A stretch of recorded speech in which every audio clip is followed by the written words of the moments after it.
ॐ श्री परमात्मने नमः। अथ चतुर्थोऽध्यायः ज्ञान कर्म संन्यास योगः। श्री भगवानुवाच इमं विवस्वते योगं प्रोक्तवान्हम् अव्ययम् विवस्वान्मनवे प्राह मनुरिक्ष्वाकवे ब्रवीत्। एवं परम्परा प्राप्तम् इमं राजर्षयो विदुः सकाले नेह महता योगो नष्ट परन्तप। स एवायं मया तेद्य योग प्रोक्त पुरातनः भक्तोऽसि मे सखा चेति रहस्यं ह्येतदुत्तमम्। अर्जुन उवाच अपरं भवतो जन्म परं जन्म विवस्वतः कथमेतद्विजानीयाम् त्वमादौ प्रोक्तवानिति। श्रीभगवानुवाच बहूनि मे व्यतीतानि जन्मानि तव चार्जुन तान्यहं वेद सर्वाणि न त्वं वेत्थ परन्तप। अजोऽपि सन्न अव्यात्मा भूतानामीश्वरोऽपि सन् प्रकृतिं स्वामधिष्ठाय सम्भवाम्यात्ममायया। यदा यदा हि धर्मस्य ग्लानिर्भवति भारत अभ्युत्थानमधर्मस्य तदात्मानं सृजाम्यहम्। परित्राणाय साधूनां विनाशाय च दुष्कृतां धर्म संस्थापनार्थाय संभवामि युगे युगे।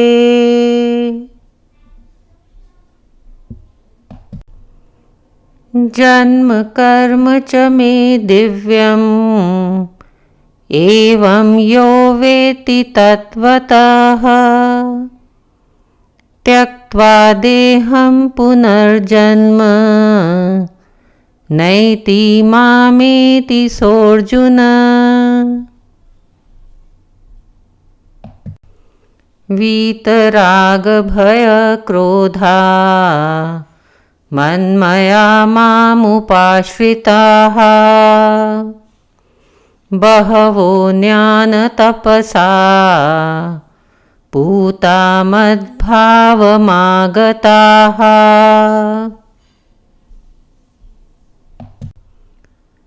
ये यथा मां प्रपद्यन्ते तांस्तथैव भजाम्यहम् मम वर्तमानुवर्तन्ते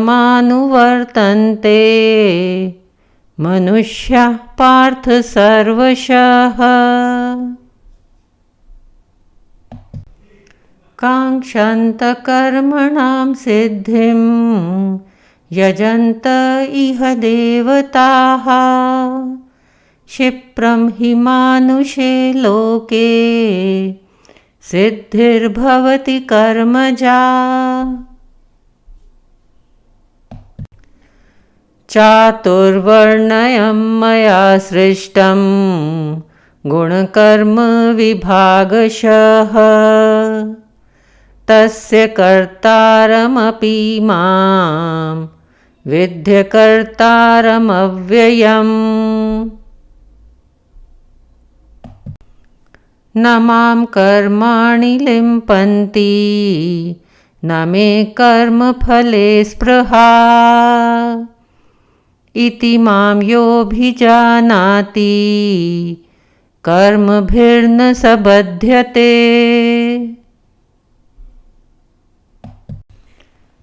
एवं ज्ञात्वा कृतं कर्म पूर्वैरपि मुमुक्षुभिः कुरु कर्मैव तस्मात् त्वं पूर्वैः पूर्वतरं कृतम्। किं कर्म किं कर्मेति कव्योऽप्यत्र मोहिताः तत्ते कर्म प्रवक्ष्यामि यज्ञात्वा मोक्ष्यसे शुभात्। कर्मणो ह्यपि बोधव्यं बोधव्यं च विकर्मणः अकर्मणश्च बोधव्यं गहना कर्मणो गतिः। कर्मण्यकर्म यः पश्येत् अकर्मणि च कर्म यः स बुद्धिमान् मनुष्येषु स युक्तकृत्स्नकर्मकृत्। यस्य सर्वे समारम्भाः कामसङ्कल्पवर्जिताः ज्ञानाग्निदग्धकर्माणं तमाहुः पंडितं बुधाः।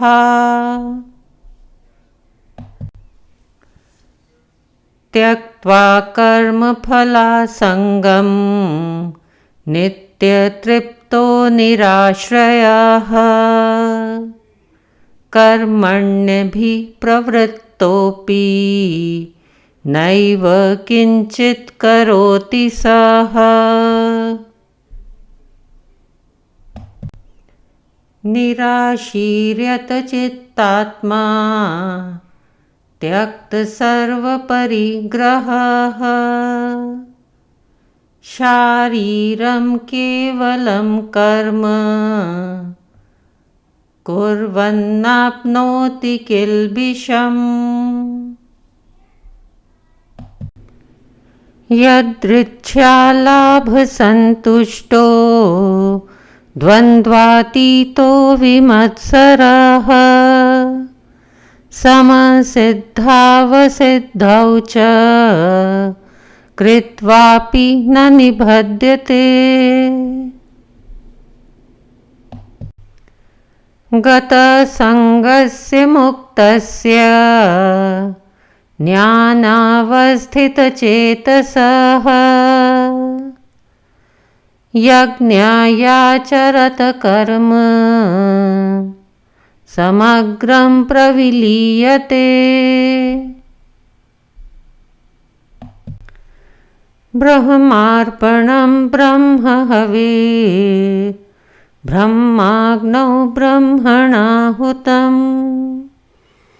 ब्रह्मैव तेन गन्तव्यं ब्रह्मकर्म समाधिना। दैवमेवापरे यज्ञं योगिनः पर्युपासते ब्रह्माज्ञावपरे यज्ञं यज्ञेनैवोपजुह्वति।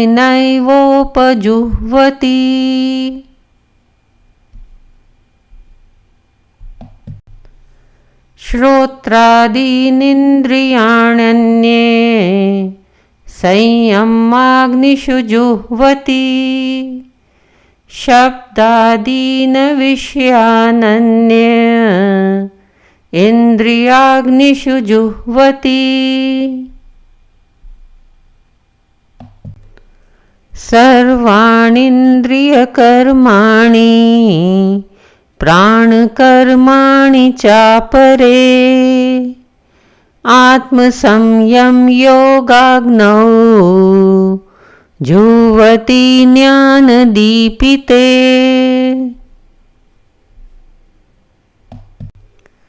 द्रव्ययज्ञास्तपोयज्ञा योगयज्ञास्तथा परे स्वाध्याययज्ञाश्च यतयः संशितव्रताः। अपाने जुह्वति प्राणं प्राणे पानं तथा परे प्राणापानगतिरुद्ध्वा प्राणायामपरायणाः। अपरे नियताहाराः प्राणान् प्राणेषु जुह्वति। सर्वेऽप्येते यज्ञविदो यज्ञशपितकल्मषाः। यज्ञशिष्टामृतभुजो यान्ति ब्रह्म सनातनम्।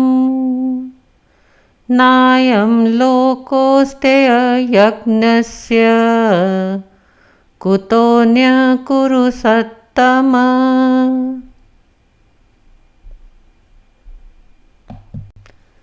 एवं बहुविधा यज्ञा वितता ब्रह्मणो मुखे कर्मजान् विद्धितान् सर्वान् एवं ज्ञात्वा विमोक्ष्यसे। श्रेयान् द्रव्यमयाद्यज्ञात् ज्ञानयज्ञः परन्तप। सर्वं कर्माखिलं पार्थ ज्ञाने परिसमाप्यते।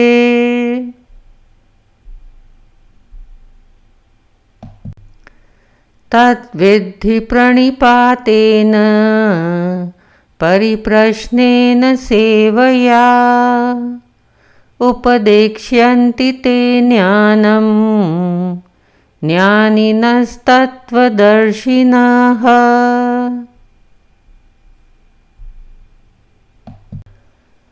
यज्ञात्वा न पुनर्मोहम् एवं यास्यसि पाण्डव। येन भूतान्यशेषेण द्रक्ष्यस्यात्मन्यथो मयि। अपि चेदसि पापेभ्यः सर्वेभ्यः पापकृत्तमः सर्वं ज्ञानप्लवेनैव वृजिनं सन्तरिष्यसि।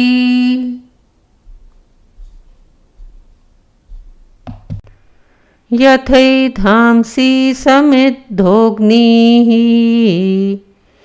भस्मसात् कुरुतेऽर्जुन।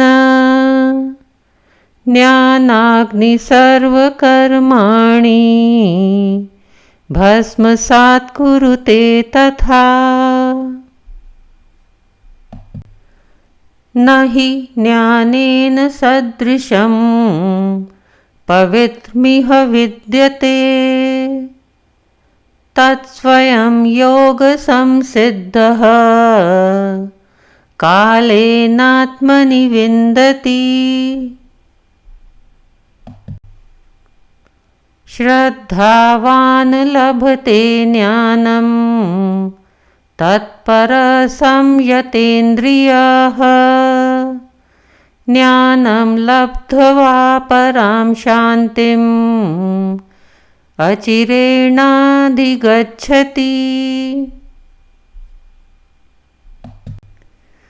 अज्ञाश्चाश्रद्दधानश्च संशयात्मा विनश्यति। नायं लोकोऽस्ति न परो न सुखं संशयात्मनः। योगसंन्यस्यत्कर्माणं ज्ञानसञ्छिन्नसंशयम् आत्मवन्तं न कर्माणि निबध्नन्ति धनञ्जय।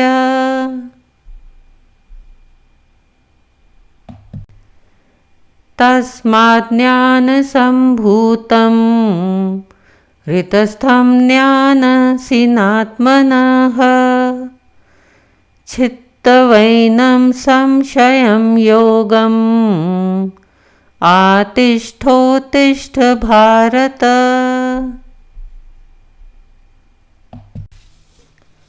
ॐ तत्सदिति श्रीमद्भगवद्गीतासु उपनिषत्सु ब्रह्मविद्यायां योगशास्त्रे श्रीकृष्ण अर्जुन संवादे ज्ञानकर्मसन्न्यासयोगो नाम चतुर्थः अध्यायः।